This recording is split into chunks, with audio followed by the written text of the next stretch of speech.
What's up? What's up, everybody?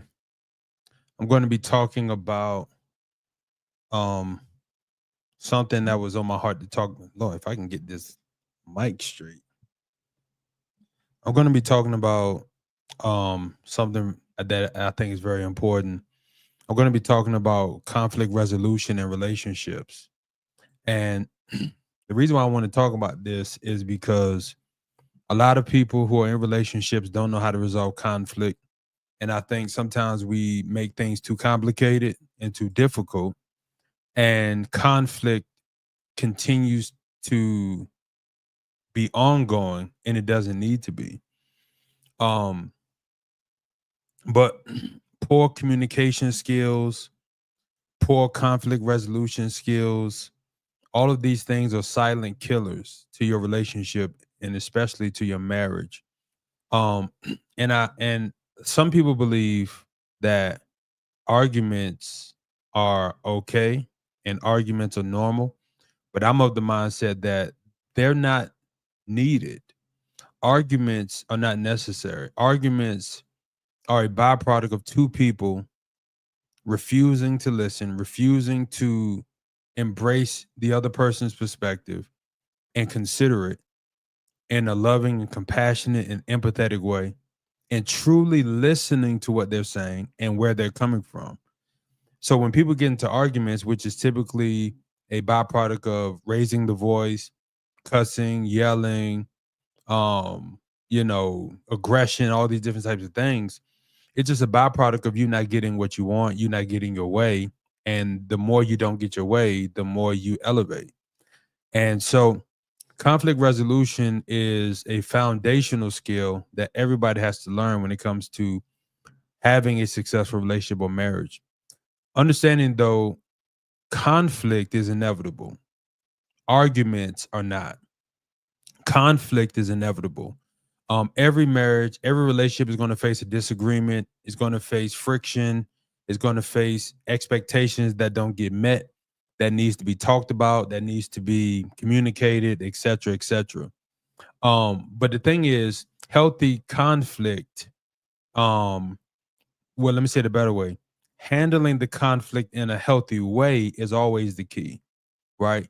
And your relationship has no shot at lasting if you don't know how to resolve conflict in a healthy way. Now, the ability to resolve conflict in a healthy way is predicated on a few things: your upbringing, your perspectives, your belief systems, your values, your emotional stability, your maturity, because immature people can never resolve conflict in a healthy way. Immature people can never resolve conflict in a healthy way. They don't know how to do it. Immature people can never they can never resolve conflict in a healthy way. So maturity is key to learn how to do this. But you both grew up differently. You both experience different things. So you're going to have different perspectives on how to handle disagreements, handle conflict, handle situations, right? But unresolved conflict will always lead to resentment if you don't deal with it appropriately. Now, I'm a firm believer that conflict is not the problem. Handling the conflict in a respectable amount of time is the challenge. Because if you have a conflict, you can't wait weeks to deal with it, days to deal with it, right? Because that's how resentment grows, that's how bitterness grows, right?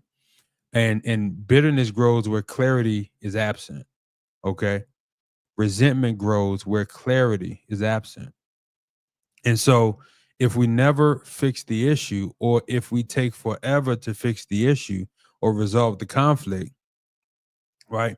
We're gonna start we're gonna start um we're gonna start creating other issues where they don't really exist.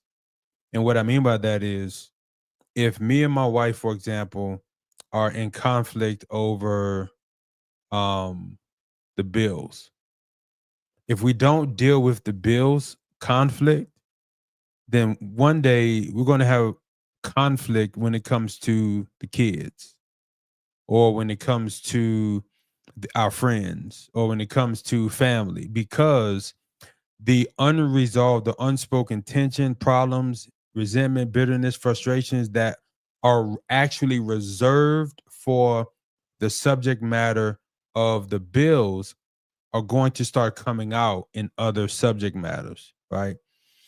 Now, if you want your relationship to last, and if you want your marriage to last, you're going to have to learn how to resolve this, right? And the truth is, this is how you know you're bad at conflict resolution. You avoid hard conversations, or you escalate over small things, right? Even though small is relative, but you get the picture. Or you shut down, or you give silent treatment, or you cold shoulder, right? Or you blame instead of taking ownership, right? All of these things are signs that you are terrible at conflict resolution, right? And in conflict resolution, that the inability to resolve conflict has very dire consequences.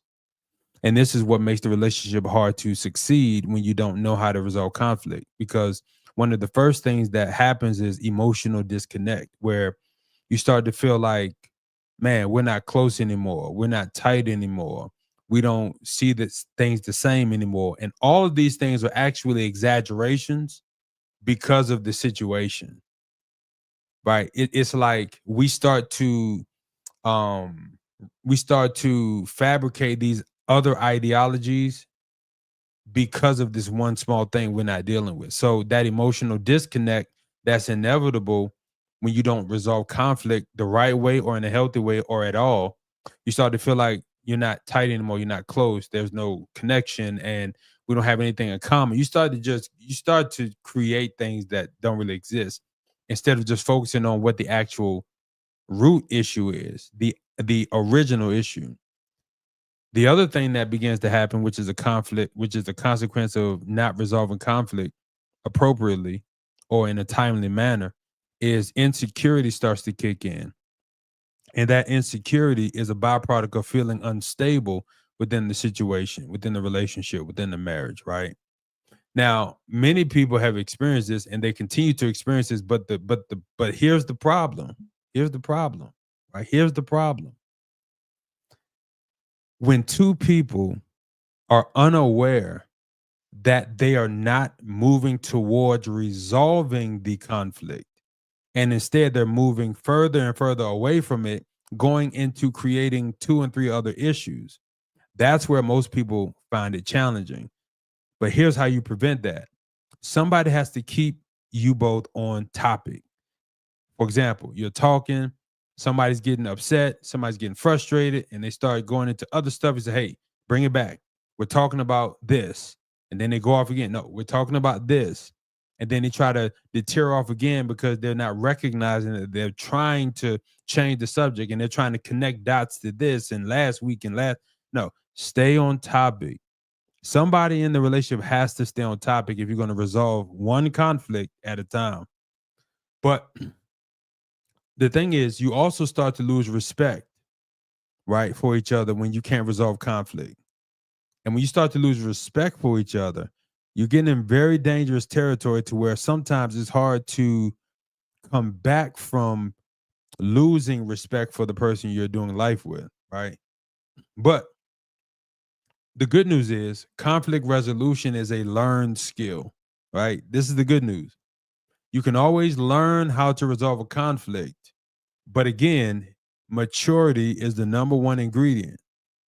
You have to be mature. Even if you're not that great of a communicator, your maturity will save you because it's going to prevent you from becoming emotionally unstable, emotionally hypersensitive, deflective, discombobulated, explosive, right?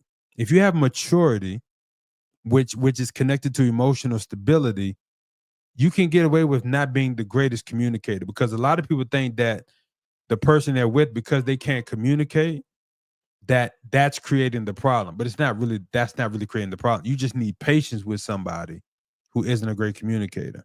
But again, conflict resolution is a learned skill. You can learn how to resolve conflict. Very simple. Just like driving, just like cooking, just like parenting, right? My wife is here. Oh, there she go. And so the thing is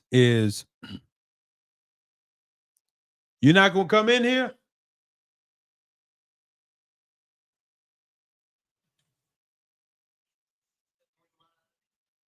Hi, honey. Hello. You on the phone? No, I'm live. Oh. What up, people? Live. Coming from the 702. How are you? Oh, it's me. What's up? What going on? All right, let me finish this live. How y'all doing? So again, conflict resolution, it's a learned skill. You can learn how to do this, right? You can learn how to resolve conflict. Just like cooking, just like driving or parenting, it comes with over time, right?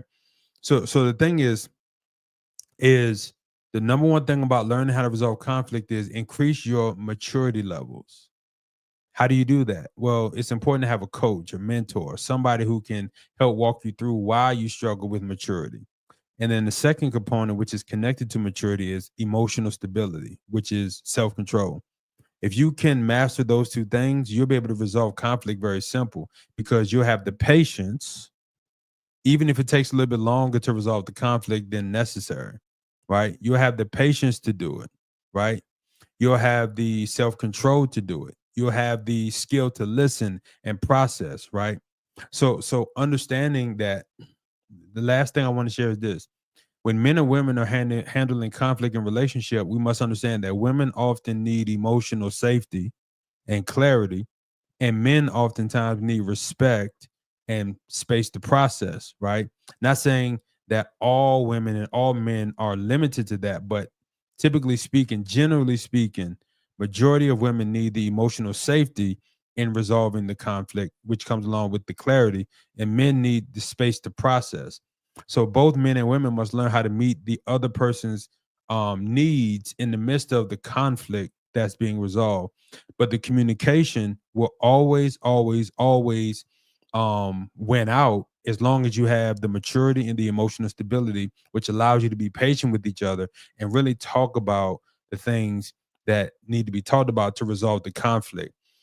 And always, if you're having a real challenge, get you a counselor, get you a coach. All right. And if you don't know where to go, tryforeverlove.com. We're here for you, all your relationship needs. TRY, the number 4, everlove.com. Appreciate y'all. Just wanted to give y'all this little quick video. Talk to y'all soon. Love you all.